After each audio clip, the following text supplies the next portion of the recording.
Donc bienvenue à ce nouveau midi du collectif consacré au dispositif de financement sur dossier usager informatisé. L'objectif, c'est que ce soit un temps plutôt de questions-réponses. Donc on a assez peu de nouvelles informations. On rappellera brièvement les grandes notions, mais l'objectif, c'est que ce soit vraiment un temps d'échange et on est là pour répondre à toutes vos questions sur les différents dispositifs existants pour financer ce DUI. Donc pour rappel, les micros ont été coupés. Là, on va vous les réactiver assez rapidement puisque l'objectif, c'est vraiment qu'on échange du coup en mode question-réponse. N'hésitez pas à lever la main, enfin à utiliser la petite option pour lever la main pour qu'on puisse vous interroger à tour de rôle pour que ça reste audible. Et donc, on vous rappelle également que la session est enregistrée afin qu'elle puisse être derrière rediffusée en replay pour ceux qui n'auraient pas pu participer à cette session. Donc aujourd'hui, on a Médisine qui est présent, qui est donc de l'Agence du numérique en santé, qui sera là pour répondre à vos questions, mais également Sébastien Deldon de DISI-DSI, qui fait partie du collectif SI MS de la région ARA, et puis donc moi-même, Priscilla Olling, pour le GCS SARA. Donc on voulait quand même, juste pour introduire le sujet, pour rappeler globalement les dispositifs qui existent sur le financement du DUI. Donc, en fait, on a le programme ESMS numérique qui a donc été lancé en 2021 avec une phase d'amorçage qui a permis de financer 240 projets pour 130 millions d'euros dans l'objectif donc d'aider à l'acquisition, enfin de financer l'acquisition de dossiers usagers informatisés ou leur montée de version pour du coup permettre de les rendre compatibles avec les services SOC, donc d'intégrer la messagerie sécurité de santé, le DMP, et donc les modalités d'identification, que ce soit l'INS pour les usagers ou ProSanté Connect pour les professionnels. Ce programme-là, il a donc vocation à perdurer jusqu'en 2025 avec une phase de généralisation et donc des appels à projets successifs. Il y en a eu un en 2022, il y en a un qui sera, on en parlera un peu plus tard, mais publié en janvier 2023, et puis on aura à nouveau d'autres appels à projets sur les années suivantes. L'objectif étant d'arriver à financer en gros 80% des ESMS du territoire. Donc, sur la région Auvergne-Rhône-Alpes, ça représente à peu près 5700 établissements. En plus donc de ce dispositif ESMS numérique, on a donc un autre dispositif qui s'appelle le dispositif SONS, qui est arrivé donc pour arriver à financer la montée de version technique, donc la partie plutôt côté éditeur, et qui vient donc en complément du financement aux usages qui, lui, a été maintenu dans le cadre du programme ESMS numérique. Mais on va rentrer tout petit peu plus dans le détail juste après. Et donc, je laisse la parole à Sébastien.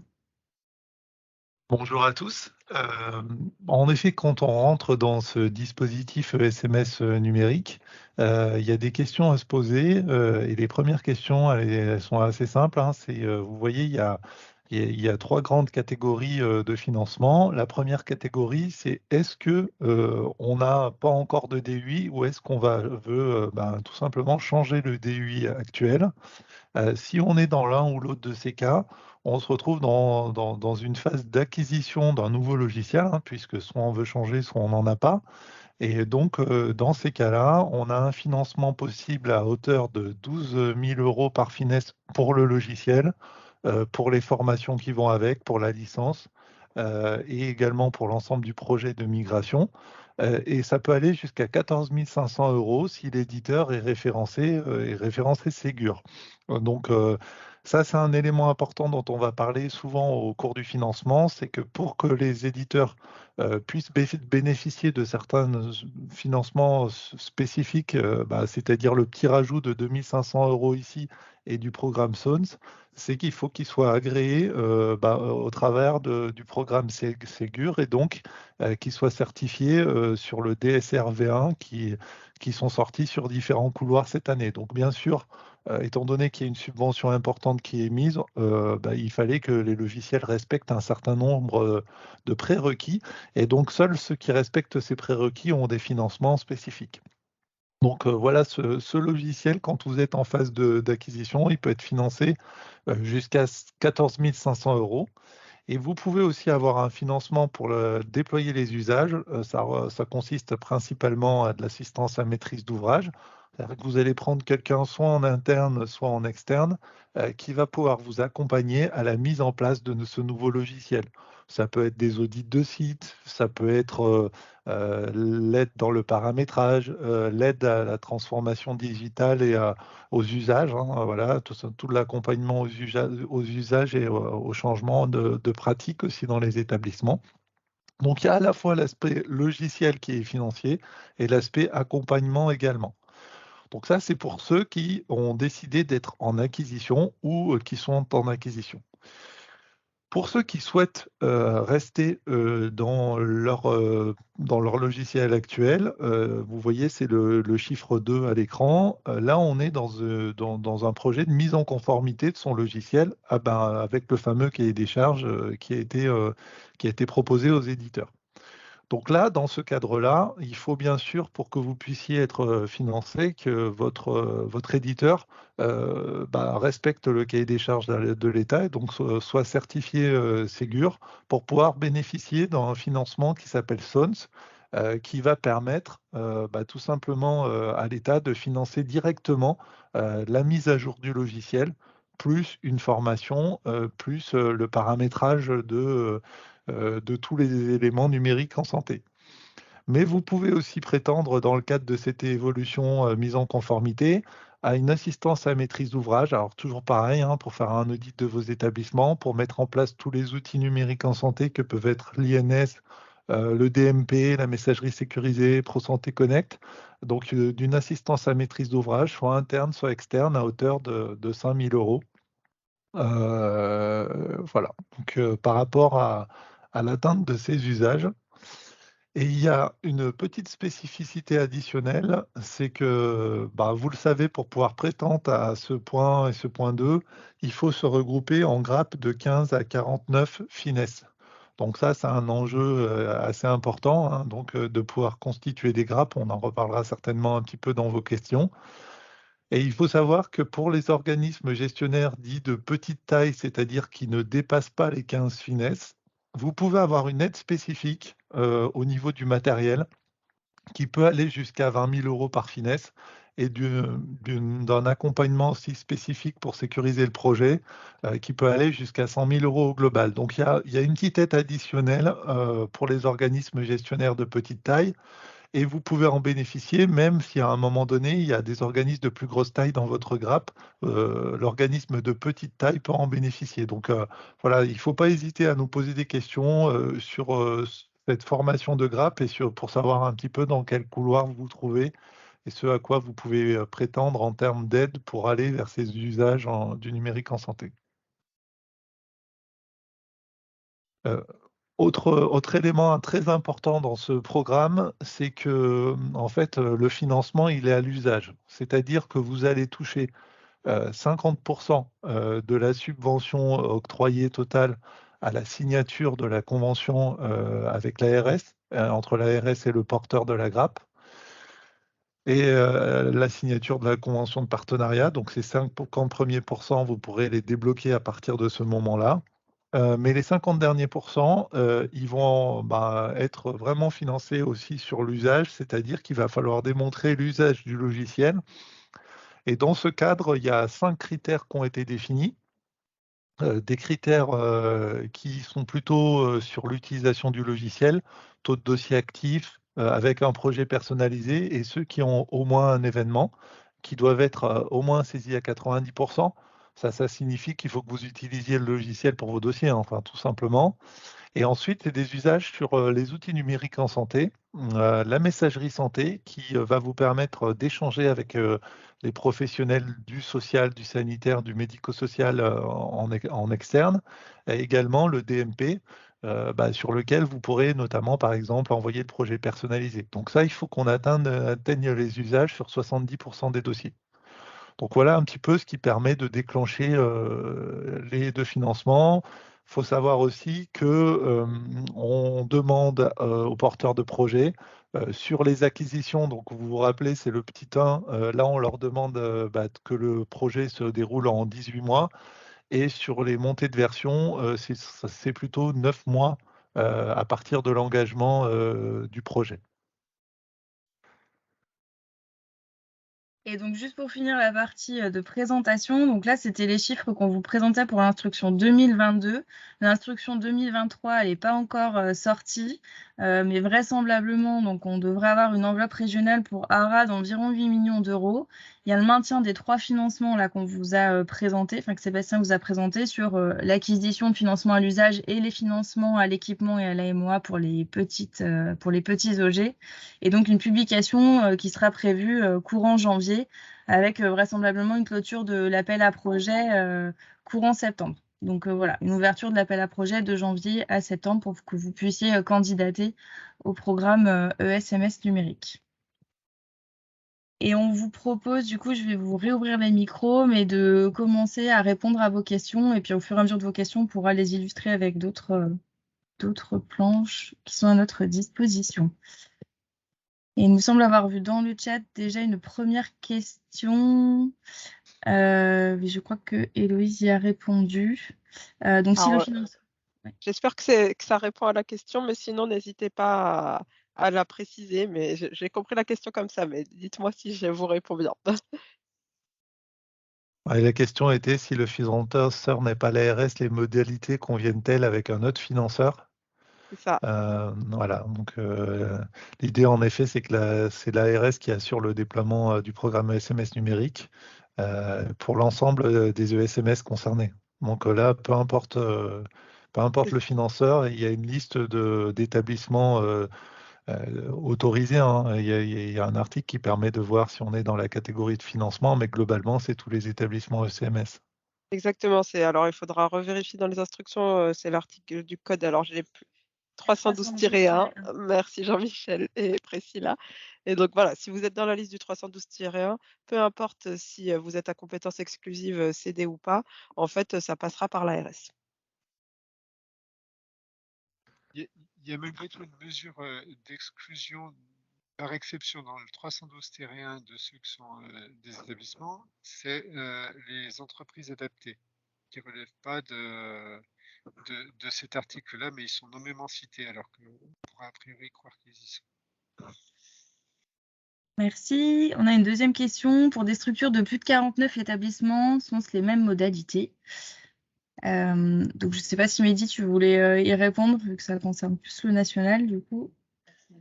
Oui, dès que c'est plus de 49 établissements, ça concerne l'appel à projet national qui reste dans sa philosophie identique au appel à projet régional, mais qui est porté directement par le national, c'est-à-dire la CNSA et la DRS. Donc là, les dates sont un peu différenciées de l'appel à régional. Et il devrait aussi avoir lieu en 2023, mais je sais pas, les dates sont pas encore fixées.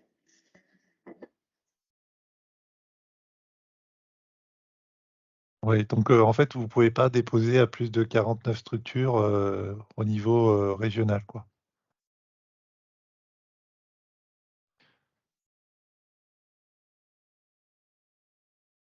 Et en termes de montant, donc on parle toujours de la AP nationale, c'est ça? À partir du 49e, c'est dégressif. Il y a un autre calcul, j'ai plus les chiffres, mais ce n'est pas les chiffres présentés à la slide numéro 6. Dès qu'on dépasse 49 établissements, il y a une économie d'échelle qui se fait, et donc le coût, en tout cas le budget par établissement diminue. Je pourrais vous retrouver sur le ancien appel à projet. Et pour compléter, pour ceux qui seraient donc de moins de 49 établissements, mais qui auraient des établissements sur plusieurs régions, on vous invite à déposer les projets au plus tôt, parce qu'en fait, ça nécessite du coup des échanges entre les différentes régions, donc les différentes ARS. Donc, c'est des projets qui seront plus faciles, qui seront passés, mais sur les premières instructions. Donc, au plus vous êtes répartis sur plusieurs régions, au plus il faut déposer tôt votre dossier de candidature. on a une autre question. Bonjour, nous venons de signer une offre commerciale avec ArchMC2 pour le dispositif SONS. Quelle va être la suite de la démarche? Alors, dans ce cadre-là, donc vous avez signé donc le bon de commande que vous a proposé l'éditeur ArchMC2. Alors, il a, lui, deux solutions qui sont référencées actuellement pour voir si c'est une de ces deux solutions et les autres sont en cours de référencement. Mais la suite logique serait qu'il devrait vous installer la mise à jour avec l'ensemble des éléments évoqués dans le cahier des charges qui sont exigés dans le cadre du DSR et du référencement. Donc on y retrouve à grosse maille des éléments cœur métier, c'est-à-dire sur le fonctionnement du DUI en tant que tel, mais surtout aussi des éléments autour des services et référentiels SOC, c'est-à-dire autour du DMB, de la MS Santé, de l'IMS et de ProSanté Connect. Et c'est de vous installer cette mise à jour, qu'elle puisse fonctionner dans votre environnement, que vous puissiez avoir la capacité d'accéder notamment aux services et référencements socle. Ça demande d'autres moyens d'identification, des certificats, des cartes professionnelles. Voilà, ça dépend de comment est votre déploiement et votre contexte. Et dès lors que tout cela fonctionne, que vous puissiez vous tester en conditions réelles que tout fonctionne, c'est-à-dire que vous avez déposé un document sur le DMP, vous avez reçu et envoyé un message par AMS Santé, vous avez pu appeler téléservice INS, et c'est qu'à partir de ce moment-là que tout fonctionne en réel, en production dans l'ensemble de vos établissements, que vous allez pouvoir vous signer la vérification d'aptitude qui va lui permettre d'être payé côté éditeur directement par l'État.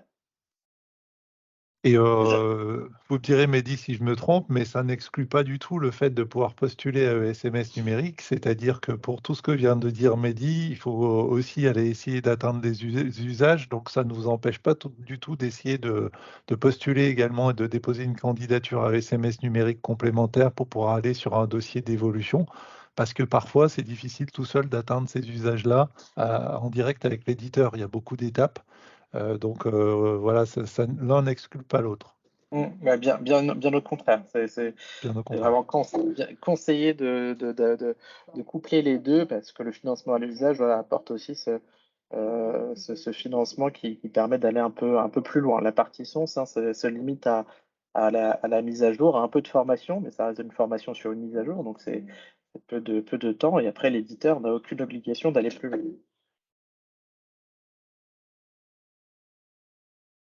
Vous avez les 6 prestations qui sont couvertes par le financement SONS. Une nouvelle question. Bonjour, à part ArchMC2, quels sont les autres éditeurs? Aujourd'hui, nous avons ArchMC2 et Malta, les deux éditeurs qui sont référencés. Alors, la période de référencement est toujours d'actualité, donc les éditeurs sont en train de se faire référencer. Ils ont jusqu'au 11 janvier pour déposer l'ensemble des preuves. Nous collectons des preuves au regard des exigences et des réponses qu'ils apportent aux exigences. Et nous les analysons et nous les référençons. Donc aujourd'hui, il y a 2 éditeurs et 3 solutions, mais voilà, c'est en train de se poursuivre dans les jours, dans les semaines qui suivent, et normalement on devrait avoir la très grande majorité des éditeurs référencés. Est-ce qu'il y a un lien qu'on pourrait éventuellement leur donner pour suivre ce référencement ou Je peux pas? vous donner le lien, oui. Ce qu'on a, la seule information publique, ce sont les éditeurs référencés. Il n'y a pas d'indication sur ceux qui sont en cours de référencement, que malheureusement je ne peux pas vous fournir. Mais je peux vous envoyer au moins le lien des éditeurs déjà référencés et vous pouvez suivre au fur et à mesure. La liste s'incrémente au fur et à mesure que les éditeurs soient référencés. Je Merci. vous mets le lien dans le chat. Merci.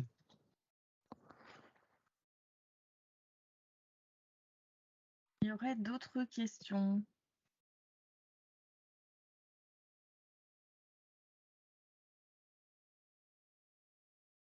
Le temps peut-être que vous vous posiez d'autres questions, il faut savoir aussi que du coup, au niveau du collectif SI, là, on est sur les midis du collectif.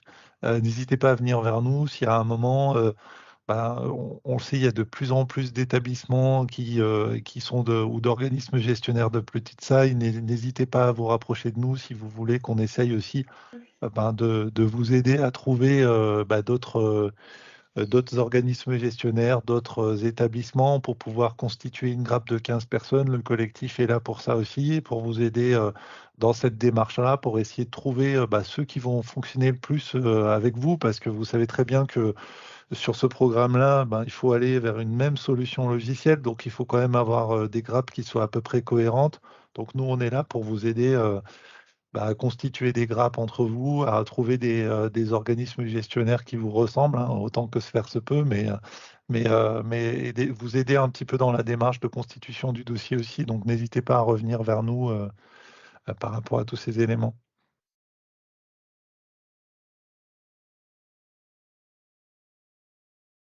Donc, parmi les participants, là, est-ce qu'il y en a qui aujourd'hui se posent la question d'être candidat, ont déjà réfléchi à un futur dossier de candidature pour 2023?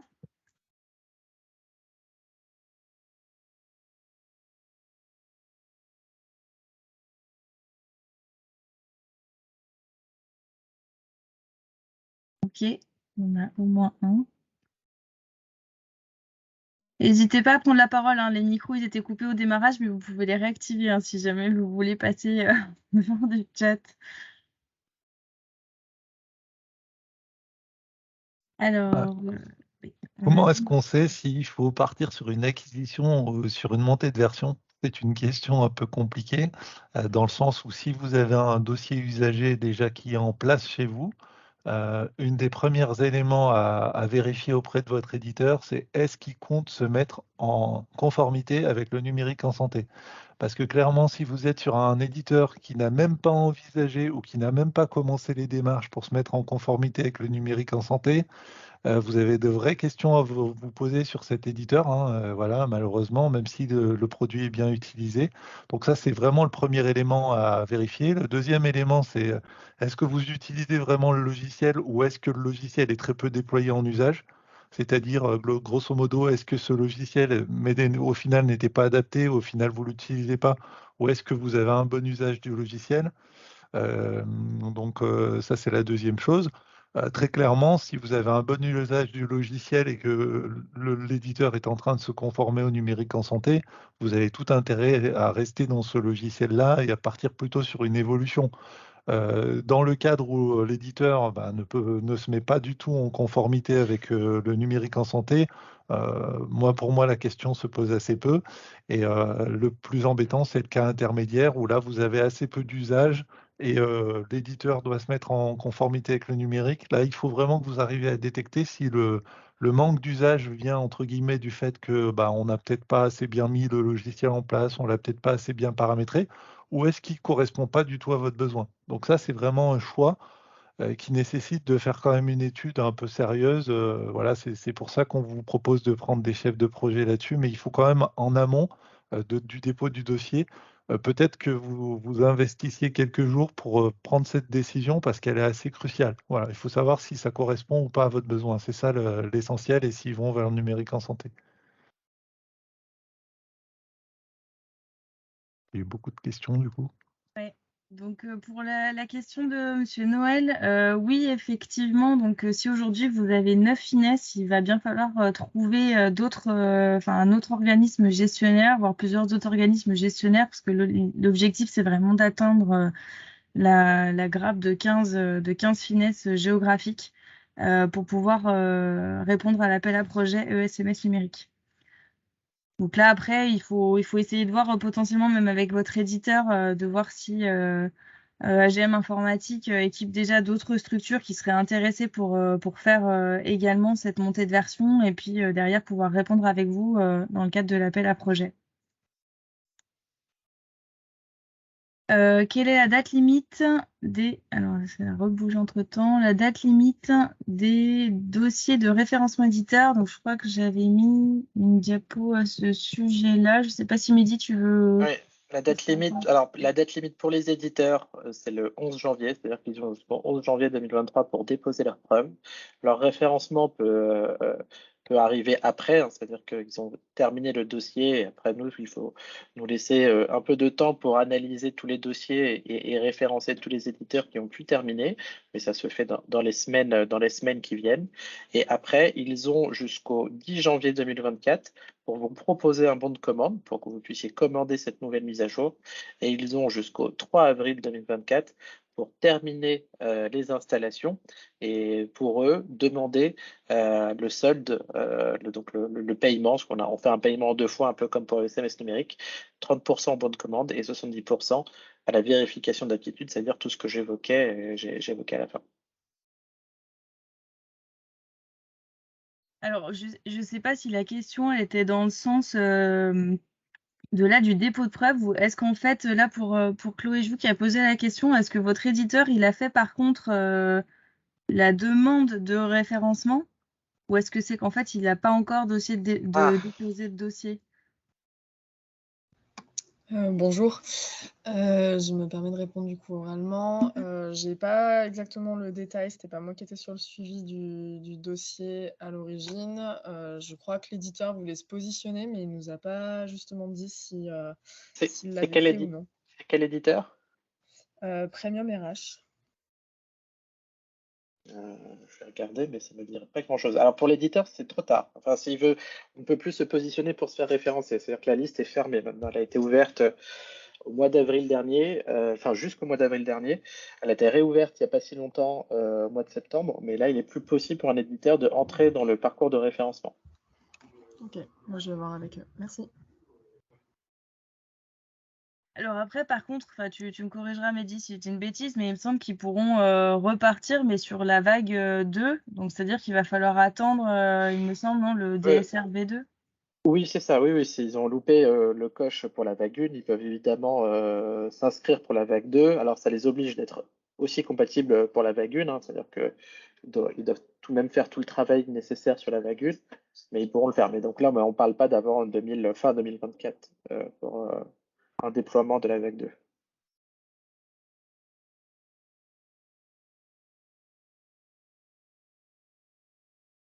Il y aurait d'autres questions?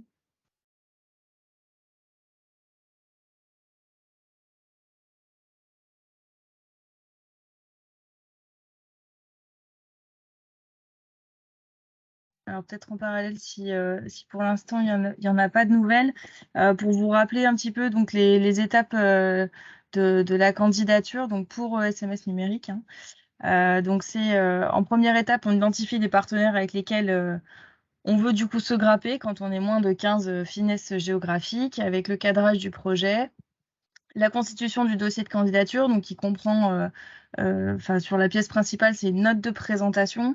Vous avez des modèles, un modèle qui est disponible sur le site du GCS si vous voulez voir en gros les catégories qui sont attendues, les paragraphes qui sont à détailler, les informations qui sont attendues dans cette note de présentation. Ensuite, donc il va y avoir la partie où on prend contact avec l'éditeur pour la signature du bon de commande son si jamais vous êtes en montée de version, ou la mise en concurrence des éditeurs pour trouver la solution qui va vous convenir. Et donc, quand votre dossier est retenu au niveau de l'ARS, à ce moment-là, il y aura la signature d'une convention avec l'ARS qui vous engage sur l'atteinte des objectifs qui ont été présentés précédemment.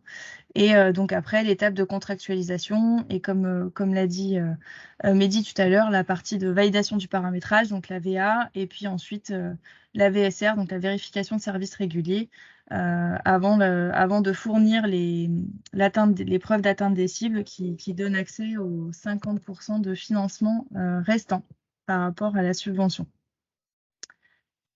Et donc, pour vous aider dans votre dossier de candidature, donc nous, on vous a mis à disposition donc, un squelette de notes de présentation donc, qui est disponible sur le site du GCS Sarah, et une description de l'autodiagnostic de maturité de la nappe. Donc, c'est une pièce qui était demandée sur l'AAP 2022, mais qui sera a priori redemandée sur le nouvel appel à projet, donc qui permet de vous auto-évaluer sur la maturité de votre système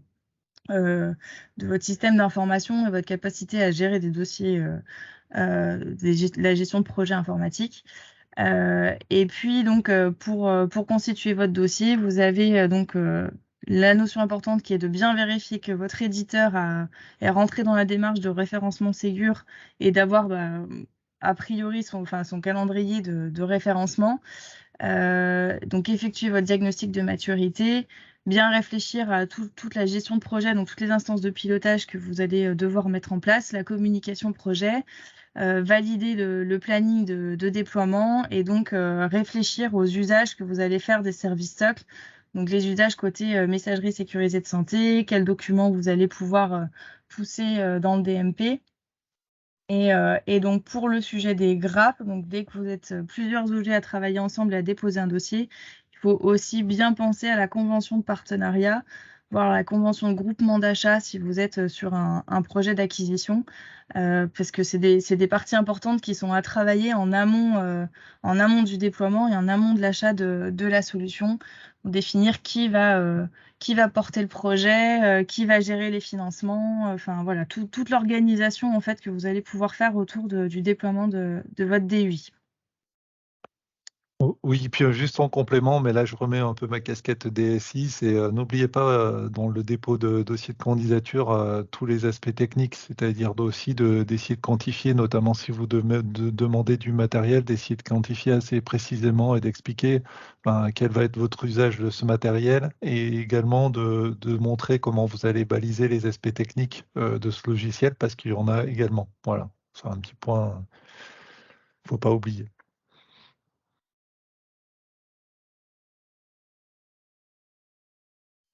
Est-ce que vous avez encore des questions pour certains? N'hésitez pas à lever la main, prendre la parole.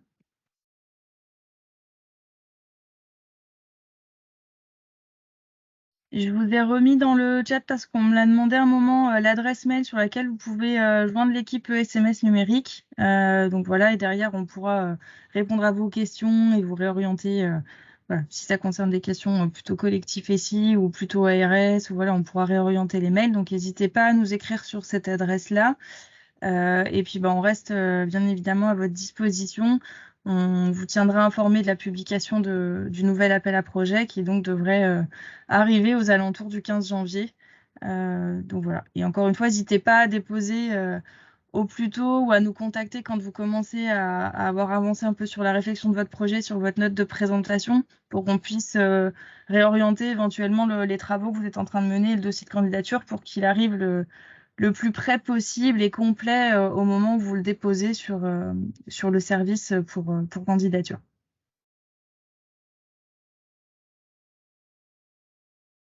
Et ben, s'il n'y a pas d'autres questions, on va vous laisser aller manger. On vous remercie pour votre participation et on vous dit à très bientôt.